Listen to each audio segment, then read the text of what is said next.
شفت في عينهم السرقه، قبلت عليهم قلت لهم معاكم مؤمن هولندا بس الدنيا ما عندك. كلمتهم نفسيا جابوا بمليون جنيه ورا مني. اتنين بيقبلوا لقيت واحد جاي بيجري عينيه ضيقه شبه السنين. انا قلت بروسلي بس متنكر. الواد جاي بيجري ومتنطط في الجو بايديا الاتنين من هنا بام. حددت له الجولاين بتاعه بقى بيتكلم فلبيني واصحابه واقفين مش فاهمينه. قلت له علمتك لغه جديده ميزتك يا بروسلي. قال لي تشاو. تاني مع الالكتريك بقى بيكرب بيه ما بتقفشوا منه تك تك تك تك تك.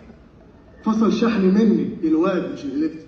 واحد تاني شبه جون سينا جاي بيجري الدماغ بتاعتي بام. الرابع بصيت فيه عليه شفت الشر، دخلت على الاكس راي بصيت في الشاشه لقيتها كلها سواد. بس انا عملت حل تاني غير متوقع. قريت على آية الكرسي. قال لي استأذنك اصلي العشاء وارجع لك انا تهت.